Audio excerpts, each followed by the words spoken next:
In Colombia, indigenous and human rights organizations denounce an operation carried out by the National Army against alleged irregular groups in the southwest of the country as a new case of false positives. The leader of the Russian delegation to Ukraine said that for the first time, Kyiv stated in written terms its willingness to comply with Moscow's main demands. The Palestinian people commemorated this Wednesday 46 years since the establishment of the Palestinian Land Day.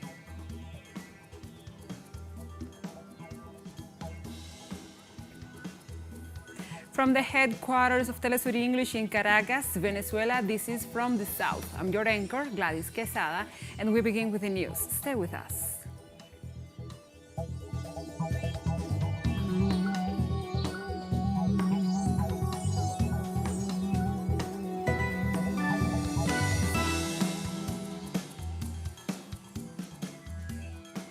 And now we begin this news brief. In Colombia, indigenous and human rights organizations denounce an operation carried out by the National Army against alleged irregular groups in Putumayo, in the southwest of the country, as a new case of false positives. The human rights coordinated body of the National Organization of Indigenous Peoples of the Colombian Amazon, also known as APIAC, said in a communique that the operation carried out on Monday, March 28th, in the rural area of Puerto Leguizamo, left 11 people dead, of which at least 9 were civilians who had no relation with the dissidents of the Revolutionary Armed Forces of Colombia, FARC, as later confirmed by officers of the Colombian Army and the government, including Defense Minister Diego Molano. APIAC denounced that in addition to the massacre and the kidnapping of civilians, an incumbent governor of an indigenous district, Didier Hernandez, was also assassinated during the operation. The families of the victims, allegedly executed by the Colombian Army, also denounced that they have not been allowed to see their relatives' corpses.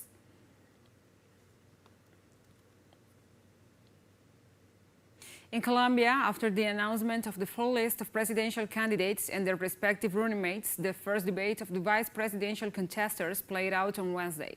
National media organized the debate as part of the electoral campaign ahead of the upcoming presidential elections set for May 29th.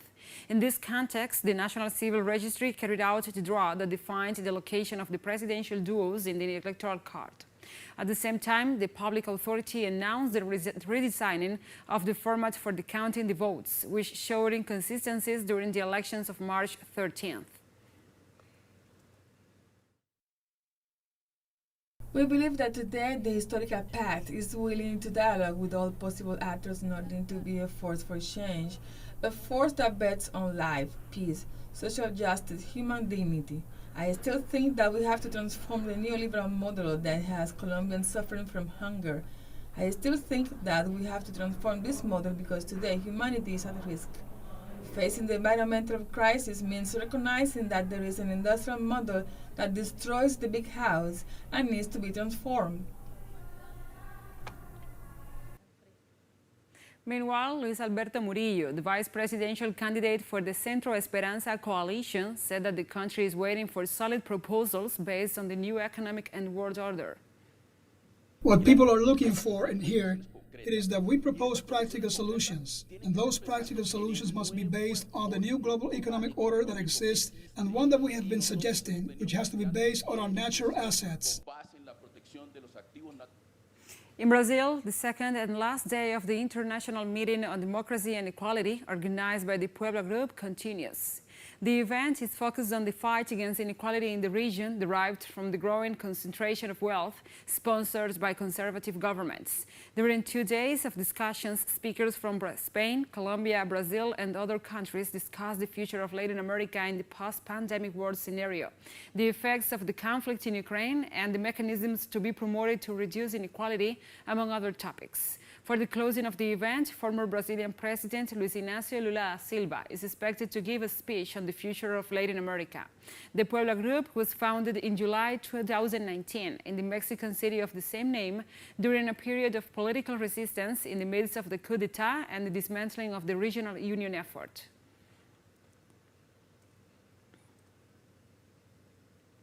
In Peru, this Thursday, Congress will debate a motion of censure against Health Minister Hernán Condori for an alleged lack of capacity to hold the post. The initiative was presented by parliamentarians from the opposition party Avanzada País and was supported by 33 parliamentarians from other parties. This debate comes after the head of the Ministry of Health was questioned on 16 March by the National Congress regarding his supposed competence to occupy the post. In this context, analysts believe that this is a new move by the Peruvian right wing to try to destabilize the administration of President Pedro Castillo, who has faced 2 attempts against him in the 8th month of government for alleged moral incapacity.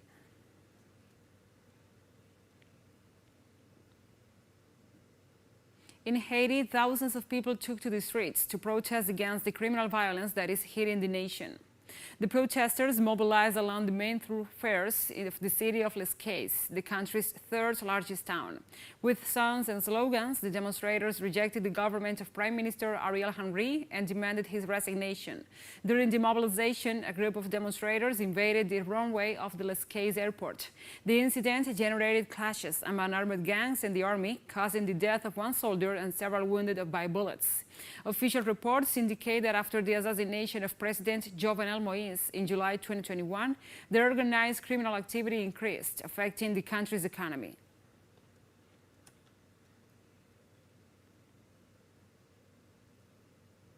The Cuban government denounced that Washington does not comply with its migratory obligations, with the Caribbean nation and uses Cuban travelers for its own interests. Cuba's Foreign Minister Bruno Rodríguez Parrilla condemned that what he considers a hostile policy on the part of the United States against his country's migrants. Rodríguez insisted that Washington imposes an economic blockade against the island and pressures governments of the region to demand transit visas to Cubans. He also pointed out that the U.S. violates the human rights of Cubans and promotes a destabilizing policy on the island. Washington is failing to grant Cubans the 20,000 visas per year agreed in its bilateral migratory talks with Havana.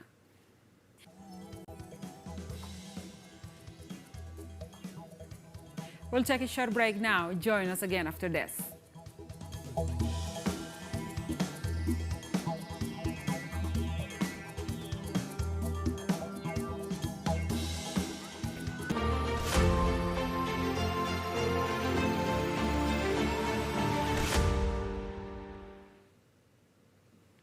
Welcome back to From the South. The head of the Russian delegation to the negotiations with Ukraine, Vladimir Medinsky, stated that for the first time, Kiev has put on record its readiness to comply with Moscow's main demands for ending the military conflict. The head of the Russian delegation stated that if these commitments were fulfilled by Ukraine, the threats posed by Ukraine's membership in NATO will be eliminated. Among the proposals made by Kiev during the last round of negotiations were Ukraine's refusal to join NATO, a neutral status for the country, as well as not to allow the deployment of foreign military bases and contingents on its territory. Medinsky also assured that although the parties have managed to reach a preliminary agreement on a declaration document, Russia maintains its initial position on Crimea and the Donbass.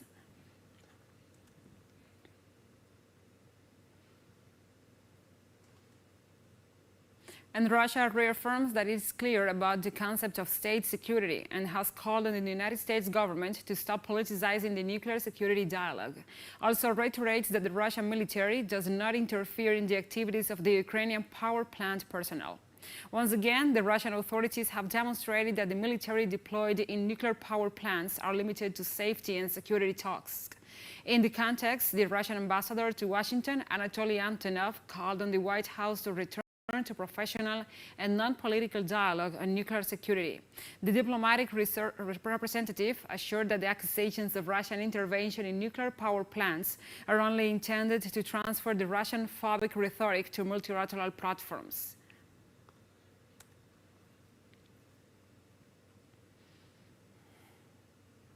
In Russia, the vice president of the Security Council, Dmitry Medvedev, said the world situation requires negotiation a new world financial order. Medvedev said although there are those who do not want to, a new financial order will have to be negotiated, adding that countries with strong and advanced economies with sound public finances and reliable monetary systems will play a decisive role. The vice president of the Security Council pointed out that it seems a viable alternative to end the use of the US dollar and euro as the world's main reserves. According to Medvedev, this is the beginning of an era in which countries of the world are opening up to the use of regional currencies.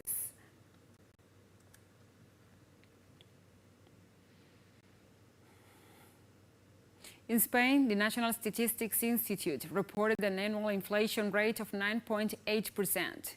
This is the highest rate in 37 years, according to the first official estimate published by the National Statistics Institute.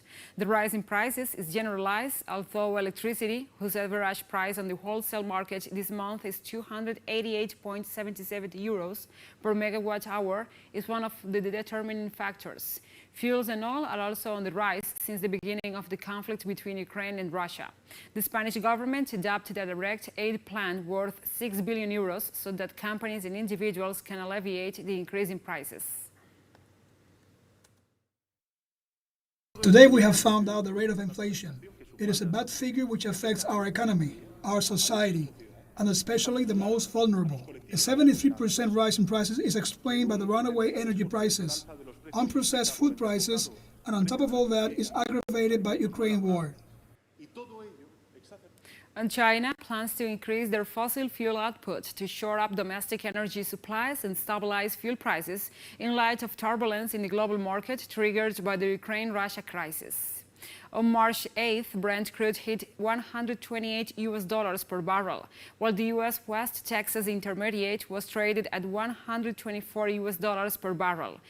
Facing high fuel prices, China Petroleum and Chemical Corp, also known as Sinopec Group, says it will expand exploration and development of resources like shale oil and shale gas, and will aim to establish more storage tanks. China will keep their annual crude oil output at 200 million tons, equivalent to 4 million barrels per day, and crank up annual natural gas production to more than 230 billion cubic meters BCM by 2025 from 205 BCM in 2021.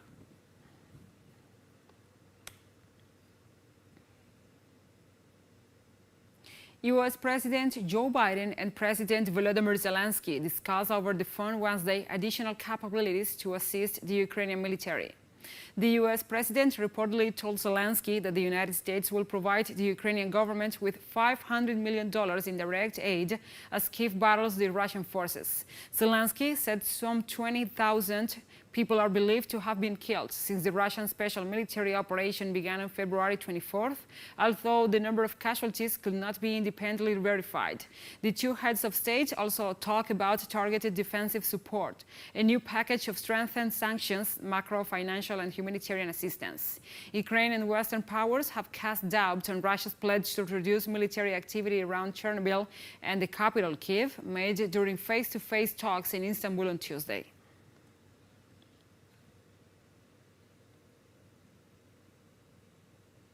The U.S. government expects an increase in the arrival of migrants to the country through the southern border. According to officials from the Department of Homeland Security, the arrival of undocumented immigrants from the Mexican border could reach up to 18,000 per day and break the record levels reached in 2021. While the U.S. government evaluates the possibility of deactivating the denominated Title 42 approved by former President Donald Trump, which rejects the entry of people seeking asylum in the nation with the argument of avoiding the spread of COVID-19. Health experts, migrant rights advocates, and some Democrats criticize the fact that despite the promises, President Joe Biden is maintaining restrictive policies.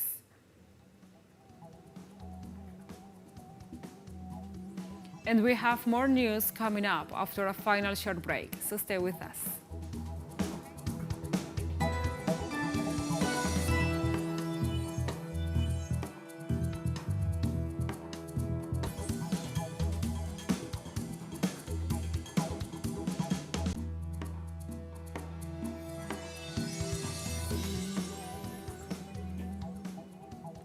Welcome back to From the South. On Wednesday, the Palestinian people commemorated 46 years since the establishment of the Palestinian Land Day. Palestine's National Authority convened a central festival on the land on the Gaza seaport in order to encourage the people and support Palestinian citizens living in the occupied interior. Thousands of civilians will take part in this festival, which will be attended by national action leaders and representatives of the community and local organizations. On March 30th, 1976, Palestinians staged a strike against Israel in the most populated cities because Tel Aviv imposed a plan to expropriate part of their territories to impose new Jewish settlements, a decision that spawned Palestinian Land Day.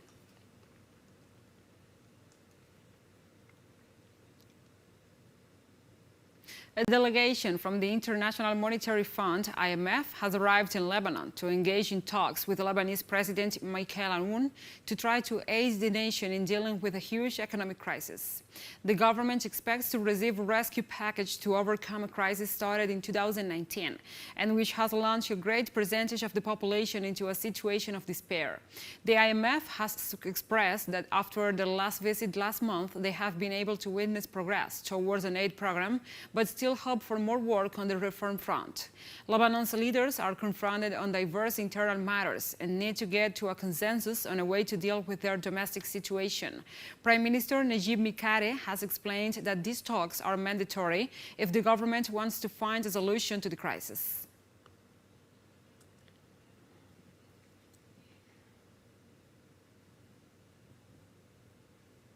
And the Yemenis are hopeful after a Saudi-led coalition announced a ceasefire for the Muslim holy month of Ramadan and to host talks on Yemen's devastating war in the Saudi capital.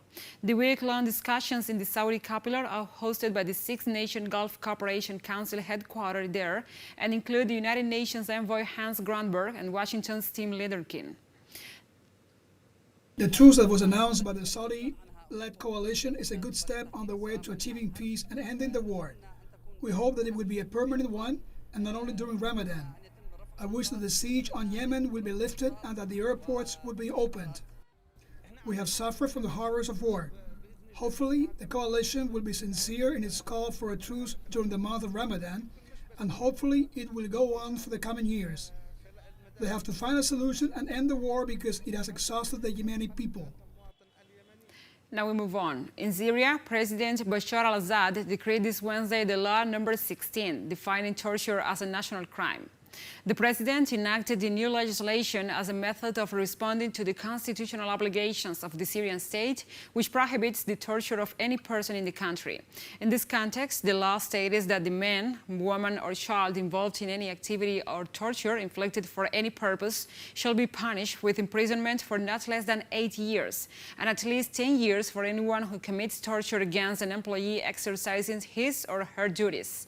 Likewise, the article stresses that the law guarantees the right to file complaints, reports of torture, protection of the plaintiff, confidentiality and protection for witnesses, investigators, and family members.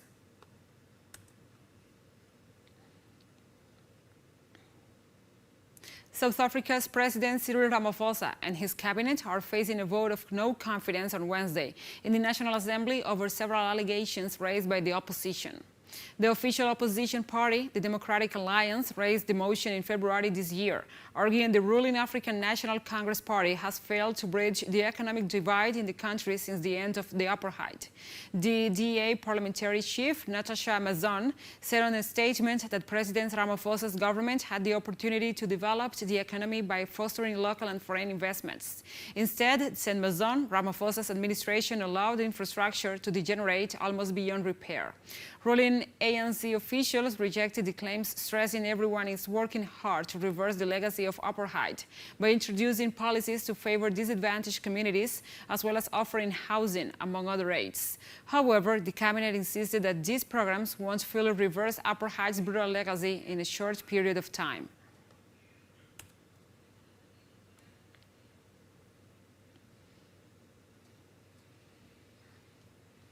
The Central African Republic's President Faustino Touadera attends celebrations to mark 1 year in office.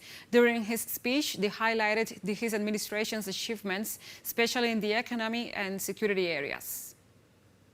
Despite this difficult context, we are pleased with the improvement in the national security situation and the resumption of economic activities thanks to the increased strength of the defense and security forces and the support of our Russian and Rwandan allies. I would say that the President's record is positive, first of all in terms of security.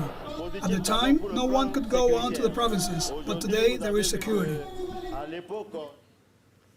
And the Prime Minister of Solomon Islands, Mazanek Sogavare, has reiterated his support for the security agreement he is willing to sign with China, labeling as insulting some of the criticism he has received from countries such as Australia, New Zealand, and the United States. Through a report, the Prime Minister addressed the concerns expressed by these countries about the alleged setup of a Chinese military base in the region, something Sogavare plainly denied before his country's parliament on Tuesday.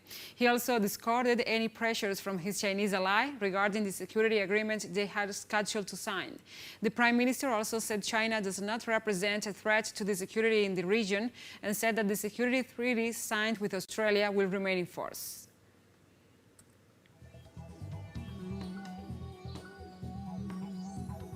And like this, we have come to the end of this news brief. But remember, you can find this and many other stories on our website at telesurenglish.net.